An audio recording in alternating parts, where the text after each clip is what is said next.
Hello everyone, I am Nikunj Goyal, the trainer and instructor for the cybersecurity in the Networkers Home YouTube channel. Welcome everyone. Today we are going to discuss about Palo Alto Firewall Security Policy Practical. As we discussed in the first video, if you remember, that we discussed about the Palo Alto Firewall introduction, and in that I told you that we'll discuss about policy. Okay, so remember guys, in the firewall, whatever the things you configure, all things are later, but first important thing is security policy.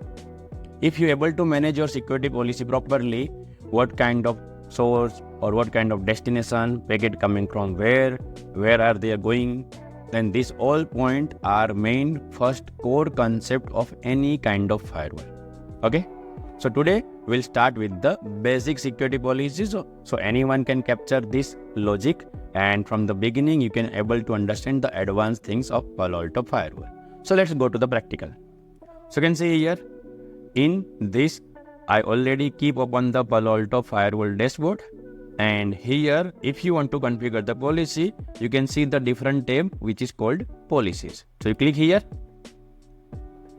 and then what, it will take the loading and you will find two different policy by default. This is I not created. Okay guys, this is policy by default you will find in the Palo Alto Firewall, which is called implicit policy. Now what is the meaning by implicit policy? That kind of policies which is already security device have without any user configuration, sometimes also known as a predefined policy. In this thing, if you notice properly, what we have, intrazone default and interzone default. And if you see the action, allow or deny. Now let's understand properly what is the default rules meaning. Intrazone first of all.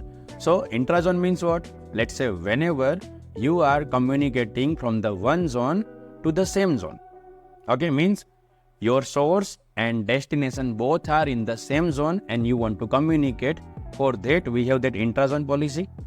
And suppose if your source is in the different zone and destination in the different zone, then it is called interzone policy. Like you can connect the simple word international means what? Between two different countries, between two different nations. Same way between two different zone, interzone. Okay, so you can see here other difference, you can see source or destination section is any. So what is this by default implicit policy? If traffic is for intrazone from same zone to the same zone, then action allow, your all packet by default allow. And if your traffic is from different zone, different source and different destination, then it is interzone. And for that you can see all traffic, any and deny. So this is a default policy, okay, called implicit policy. Now if you want to create a policy, we need to add a new policy which is also known as a user defined policy.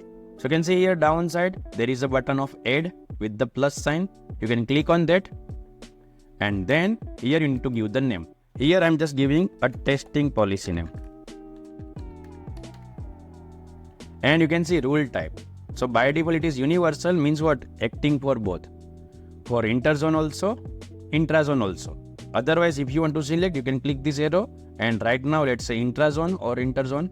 So click this. Then there is a description, it is optional if you want to give or not. And then there is a tag. The tag also very helpful if you want to create a multiple rules. Like there is a different color we'll get in the tag, blue color, red color, green color. We'll discuss that in deeper way. Right now I just want to show you basic things. So we give the policy name, we give the type interzone between different zone, and then you can select here grouping and everything. But right now this is enough as a starting. Then go to the second option, source. Here it is asking for the source. Right now again it is empty. Okay, you can click on add here. If your firewall already have a zone, then it will highlight here. Otherwise you can click on this. You can type here the zone name. If zone is not available, you can create separately.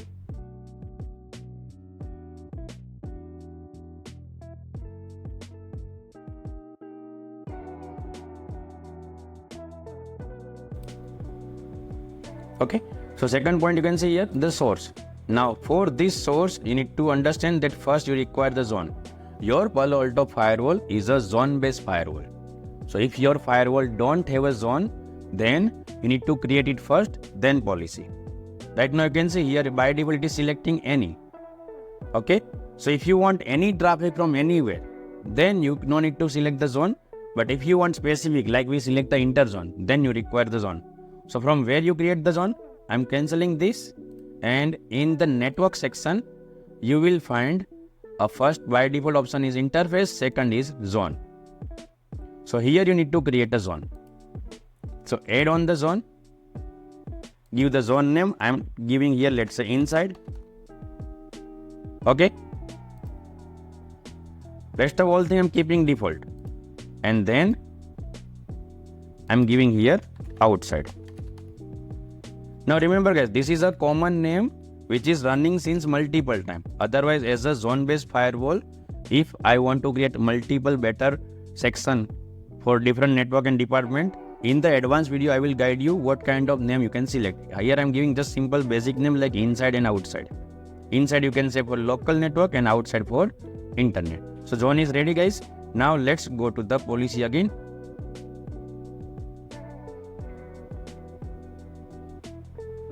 By default policy loaded. Click on add again. Give that policy name. Testing. Rule select. Interzone. Tag and everything not required. Source.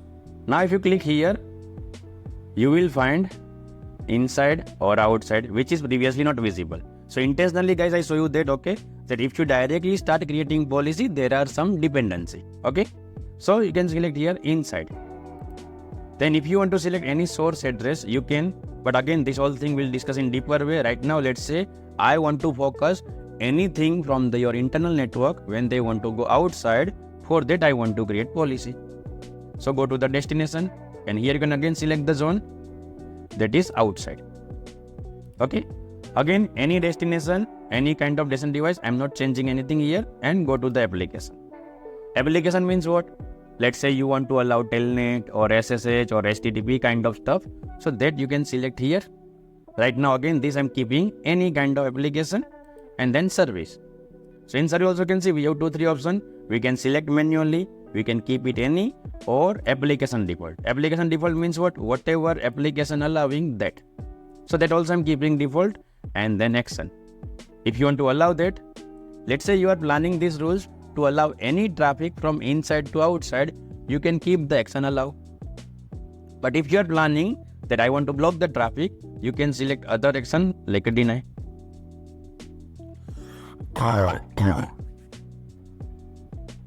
Okay, and then you can click on OK. So this will create the rules guys. Now remember guys, it is a basic video. Okay, so I show you all the default option, different but default option. So this right now you can see your testing rule is ready. No tag, but interzone. Zone is inside. Then any kind of user, any kind of address, any device, and destination is outside zone. Again any address, and action is denied. So right now with these rules I am denying the traffic. So that's how you can create a basic rules. What is the one simple requirement? Zone you require before. If you don't have any IP address right now in the topology, okay, if you don't have any IP address in the topology, then you are also able to create the rules. Later you can modify. So this is just a basic. We'll do advanced video, okay, with the advanced policy where I will show you the entire topology, our inside kind of local department and LAN, outside department, lots of things, and step by step we'll go in this series deeper way. Thanks for joining. Give us a like button if you like this video, and don't forget to subscribe.